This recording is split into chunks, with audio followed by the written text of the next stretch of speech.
quand je suis arrivé, quand je me suis installé à côté de Chantilly, à la Morelle, pays du cheval, de course, je me suis installé, j'avais mon salon de coiffure là, c'était en 76. Après, j'ai écrit un bouquin qui s'appelait ça s'appelait L'encre de mes jours, je t'ai parlé tout à l'heure.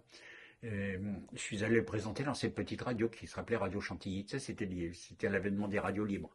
C'était en 80 ou 81, je crois, quand Mitterrand a été élu, il a fait l'avènement des radios libres.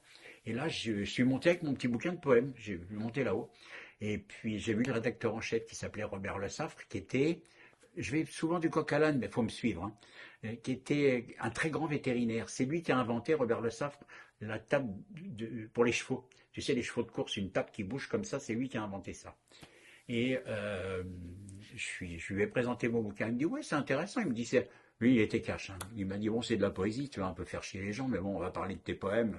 Ben, je suis allé dans le studio, j'ai récité deux, trois poèmes. Puis en sortant, je lui lance, je lui dis, j'aimerais bien quand même un jour faire une émission littéraire. Bon, il me dit, mais tu vas faire chier.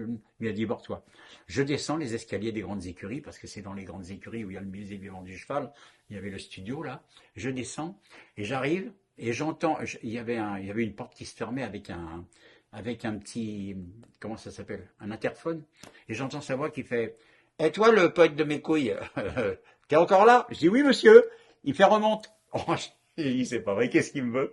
Puis il me dit, écoute, si tu veux faire une émission littéraire, il va falloir t'accrocher. Il faut déjà me faire écouter.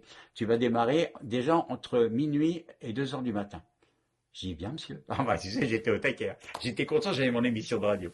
Alors après, je me suis creusé la tête pour me dire comment je vais l'appeler cette émission. Et je l'ai appelé Le micro dans les étoiles, parce que c'était la nuit que ça commençait. Donc voilà, j'ai créé cette émission-là.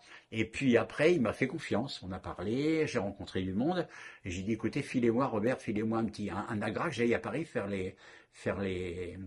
J'ai commencé par les salons du livre, tu vois, c'est là que tu commences à rencontrer les. Parce qu'avant de rencontrer l'artiste et l'auteur, tu rencontres l'attaché de presse. Il fallait déjà les. Et c'est là que je me suis formé un petit peu à oser, tu vois. Et c'est là que j'ai rencontré tous les grands auteurs. J'ai rencontré René Barjavel, je ne sais pas si ça vous dit quelque chose, La Nuit des Temps. J'ai eu le plaisir de rester 1 heure avec René Barjavel. J'ai rencontré plein d'autres. J'ai rencontré des proches. Euh, et voilà quoi. Donc après, je revenais au studio et j'ai même réussi à en inviter, hein. Il y a eu, j'ai rencontré Paul Guth. Ça c'est pareil, c'est des anciens aussi que vous ne connaissez pas. Marie Calter, qui c'est, j'ai rencontré encore. Puis François Cavana, j'allais avec mon petit agra, j'allais les faire parler partout. Et après, il y en a, si j'arrivais bien à jouer, parce qu'il disait évidemment qu'on avait plein de gens qui nous écoutaient, alors que c'était pas très très vrai au départ. Et après, il m'a donné confiance, il m'a dit, si tu veux, tu fais 10 heures minuit. Après, j'ai fini par faire 10 heures minuit, une fois ou 2 fois par semaine. Donc,